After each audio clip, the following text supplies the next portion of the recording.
Comics की दुनिया channel प्रस्तुत करते हैं मनोज कॉमिक्स में भूत प्रेत तंत्र मंत्र जादू टोना सीरीज की खौफनाक कॉमिक्स शैतान का बेटा फुल एपिसोड। चैनल को सब्सक्राइब कर लेना, क्योंकि शैतान बेटा वो होता है जो बहुत बड़ा आदमी होने के बावजूद अपनी मां को 2000 रुपए के लिए बैंक की लाइन में खड़ा करता है। जय हिंद, जय भारत।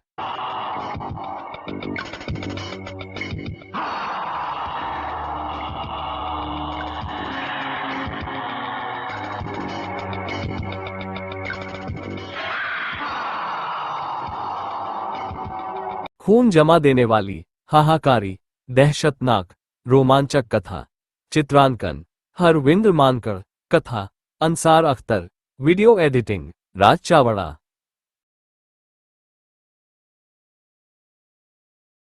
रूपगढ़ के घने जंगलों में 4 बंजारे युवक अपने काफिले से बिछड़कर भटक रहे थे। शैतान का बेटा।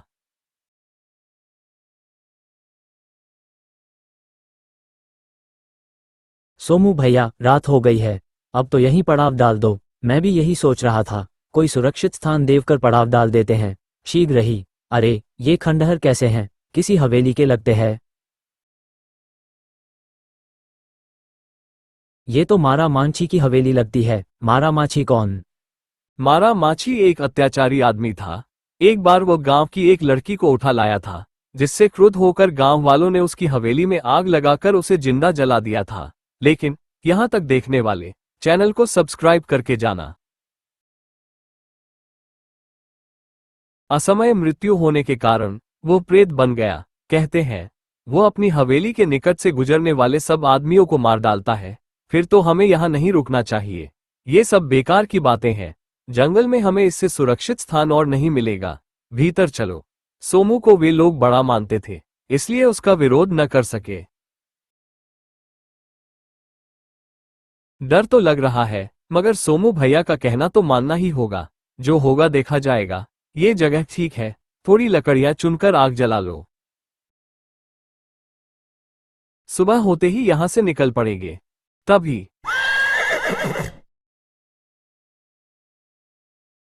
घोड़ा हिन रहा है, लगता है भूखा है। उसे थोड़ा चारा डाल आना। पुछ पुछ, क्या बात है राजा? अचानक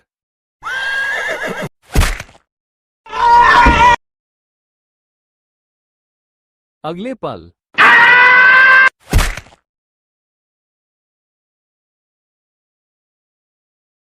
उफ, ये क्या राजा? तभी भोला और लालू भय के कारण जड़वत बैठे थे। तभी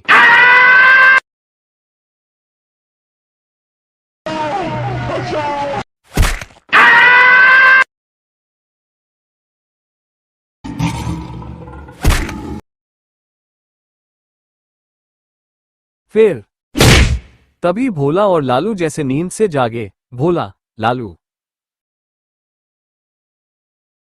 अचानक लालू, हे भगवान। फिर भोला, भागो। तभी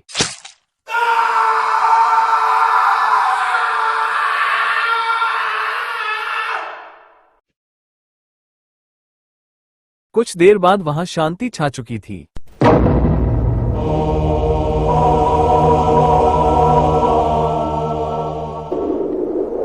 मारा मांझी का शिकार बने इन अभागों के विषय में कोई नहीं जान सका था, क्योंकि उस भूतिया हवेली के निकट से कोई इंसान नहीं गुजरता था। इस घटना के लगभग 6 महीने बाद, सोनिया डियर, अगर हम जंगल के रास्ते से चलें तो डरोगी तो नहीं? मैं कर्नल की बेटी हूँ प्रताप सिंह, डरना मैंने सीखा ही नहीं। तो फिर ठीक है, मैं जंगल से शॉर्टकट लगाता हूँ। प्रताप सिंह वास्तव में रूपगढ़ का जमींदार था। उसकी पत्नी सोनिया मां बनने वाली थी, इसलिए वह उसका शहर में चेकअप करवाकर वापस लौट रहा था। कुछ देर बाद, अरे ये खंडहर कैसे हैं? एक पुरानी हवेली है। लोग कहते हैं यहाँ प्रेत का निवास है। तभी क्या हुआ प्रताप देव? इंजन बंद हो गया है। शायद रेडिएटर में पानी खत्म हो गया है। यस मैडम, पानी ही खत्म हुआ है। अब क्या करें? उस हवेली के प्रेत से मांग लाओ। ही। क्या तुम भूत प्रेत पर विश्वास करती हो? बिल्कुल नहीं। मैं भी नहीं करता। खैर, तुम यहीं बैठो, निकट ही एक तालाब है, मैं पानी लेकर आता हूँ। ओके। प्रताप के जाने के बाद चांदनी में वो खंडहर कितने रहस्यमय लग रहे हैं। प्रताप को वापस आने में देर लगेगी। इस बीच एक नजर खंडहर को निकट से देख आती हूँ। अंदर चलकर देखना चाहिए। ये हवेली का कॉरिडोर है, आगे कमरे भी होंगे। ओह, ये कैसी आवाज है? कोई नहीं है। लगता है मेरा वहम था। फिर वो आगे चल पड़ी। उस कमरे में देखना चाहिए। जैसे ही वो कमरे के निकट पहुंची,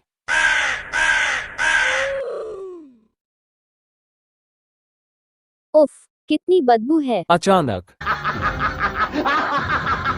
कौन?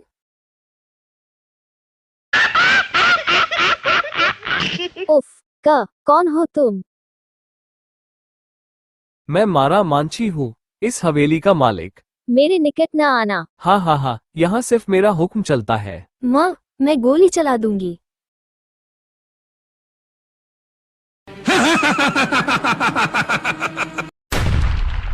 प्रताप उस समय तालाब पर था। अरे, ये तो गोली चलने की आवाज है। सोनिया, उफ, पता नहीं किस पर गोली चला रही है वह। अचानक उधर खंडहरों में, हाँ, तुम मुझे नहीं मार सकती।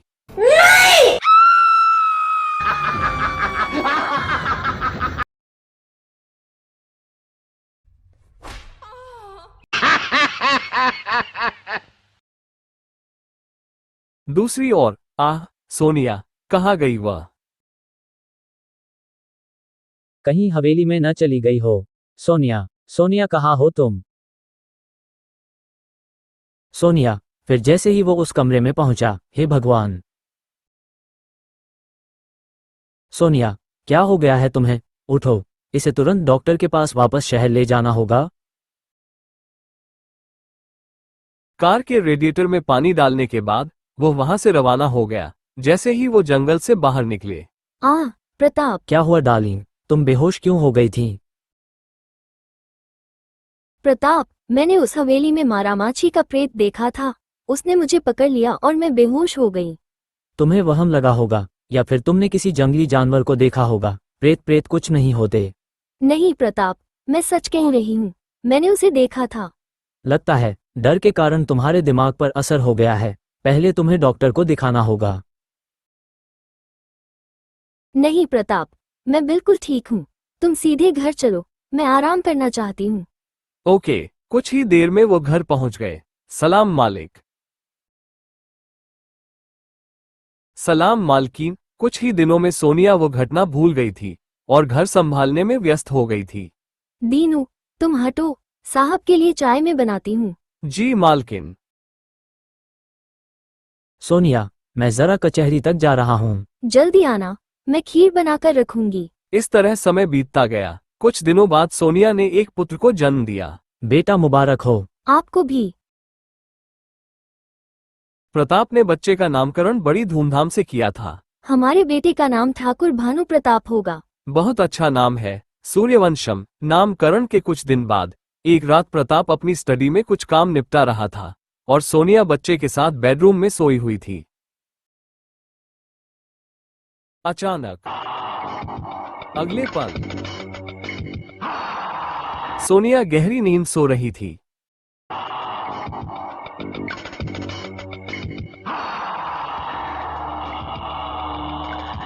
तभी अरे भानु कहाँ गया?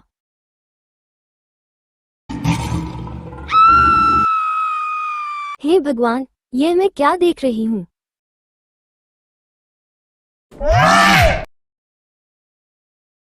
सोनिया की चीख सुनकर, क्या हुआ सोनिया? सोनिया, होश में आओ सोनिया। क्या हुआ सोनिया, तुम चीखी क्यों थी? भानु प्रताप। भानु तो ये लेटा तुम्हारे पास। माँ, मगर ये तो छत पर था। व्हाट अ राबीज, सपना देख रही थी क्या? मैं सच कह रही हूँ प्रताप, ये कुछ देर पहले छत पर रेंग रहा था। मेरे सामने इसने एक छिपकली पकड़ी और उसे खा गया। कैसी गंदी बातें कर रही हो, यह नन्हा सा बालक छत पर कैसे जा सकता है? लेकिन मैं सच कह रही हूँ। सपना देखा होगा तुमने, चलो अब सो जाओ। काश वो सपना ही हो प्रताप। उस दिन के बाद से हवेली में कुछ अजीब घटनाएं घटने लगी थी। एक सुबह, अरे बिल्ली को क्या हुआ? किसी आवारा कुत्ते का काम लगता है। वह रात को बाग में घुस आया होगा। ऐसा ही लगता है मालिक, मैं इसे बाहर फेंक आता हूं। एक रात जब प्रताप सिंह काम से बाहर गया हुआ था। अरे भानु कहाँ गया? भानु उस समय कोठी के पिछवाड़े में बने खरगोशों के पिंजरे में खड़ा था।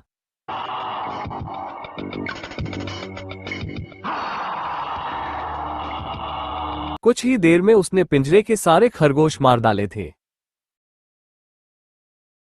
उधर भानु को ढूंढते हुए सोनिया जैसे ही कोठी से बाहर निकली। प्रताप तुम? हाँ, काम जल्दी निपट गया था, इसलिए मैं घर लौट आया। लेकिन तुम कहाँ जा रही थी? प्रताप, भानु कमरे में तो नहीं है। पता नहीं वो कहाँ चला गया है।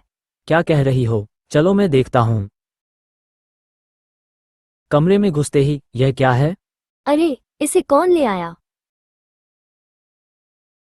आजकल तुम सपने बहुत देखने लगी हो सोनिया।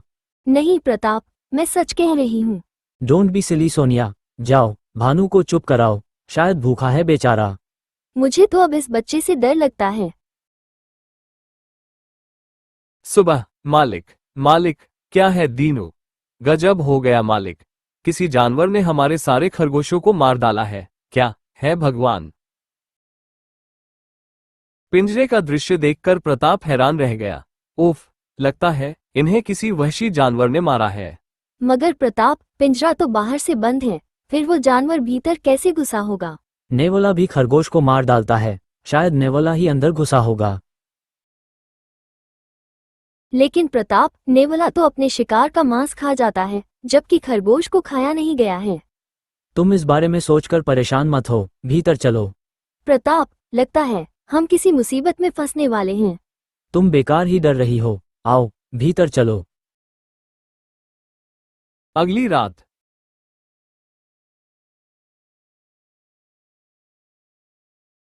कुछ देर बाद, प्रताप बाबू कह रहे थे कि रात में कोई जानवर उनके बाग में घुस आता है। आज यहां नजर रखूंगा। उस खंभे से टेक लगाकर बीड़ी खींचता हूं। जैसे ही वो खंभे के निकट पहुंचा, क्या बला है ये?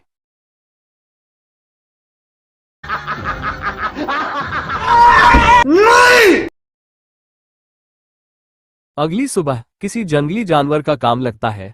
मुझे भी ऐसा ही लगता है कि इस क्षेत्र में कोई जंगली जानवर आ चुका है। उसने मेरे भी कई पालतू जानवर मार डाले हैं। मैं आज ही इस क्षेत्र में पुलिस गश्त का प्रबंध कराता हूं। उसी दिन दोपहर को, अलख निरंजन। प्रणाम बाबा। भानु के झूले के निकट पहुंचते ही साधु बाबा बुरी तरह चौंक पड़े। नहीं, क्या हुआ महाराज? अनर्थ, यहां तो बहुत बड़ी गड़बड़ है। क्या बात है महाराज? साधु बाबा उसे एक और ले आए।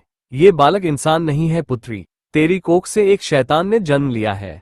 यह आप क्या कह रहे हैं महाराज? साधु बाबा ने उसे बहुत देर तक कुछ समझाया, फिर कुछ मंत्र पढ़कर हवा में हाथ ऊंचा किया। तुझे शायद मेरी बात पर विश्वास नहीं आया है, लेकिन ये कील अपने पास रख ले। यह उस शैतान को समाप्त करने का अस्त्र है। जब उसे खत्म करना चाहे, ये कील उसके दिल में गाड़ देना। सोनिया को भयभीत और असमंजस में छोड़कर साधु बाबा वहां से चले गए। शाम को सोनिया ने प्रताप को महाराज की कही हुई बातें बताई। तुम्हारा दिमाग खराब हो गया है सोनिया, खबरदार जो तुमने मेरे बेटे के बारे में इस तरह की बातें सोची। जी। उसी रात प्रताप अपनी स्टडी में बैठा काम निपटा रहा था। महाराज सच कह रहे थे, ये सचमुच शैतान की औलाद हैं। उधर प्रताप किसी काम से स्टडी से निकला। अरे भानु, अगले ही क्षण में, तुम सचमुच शैतान हो। हाँ, मैं तेरी संतान नहीं हूँ, मैं मारा मांझी हूँ। मारा माछी। हाँ, और अब मैं तुझे खाऊंगा। छोड़ दे माँ, मुझे प्यास लगी है और मेरी प्यास सिर्फ खून से बुझती है। तभी ठहरो, तुम यहाँ क्यों आ गई माँ? मैं अपने खून से तेरी प्यास बुझाने आई हूँ। नहीं, मारा माची अपनी माँ का खून नहीं पी सकता। तुझे आज मेरा ही खून पीना होगा। तुम यहाँ से चली जाओ माँ। तभी सोनिया का हाथ तेजी से घूमा। माँ, नीचे गिरे हुए प्रेत का शरीर अब मृत शिशु का रूप ले चुका था। प्रताप, होश में आओ प्रताप, ये हमारा बेटा नहीं था। अब मैं समझी। उस रात जंगल में शैतान मारा माची ने हमारे बेटे की हत्या करके उसके शरीर पर कब्जा कर लिया था। बस सोनिया, मैं सब समझ गया हूँ। मुझे तुमसे कोई शिकायत नहीं है। जो भी हो, इसे जन्म तो मैंने ही दिया था। इसके अंदर की बुरी आत्मा अब निकल चुकी है सोनिया। कल हम इसका अपने पुत्र की तरह ही अंतिम संस्कार करेंगे और उसके बाद इन सारी घटनाओं को एक बुरा सपना समझकर भूल जाएंगे।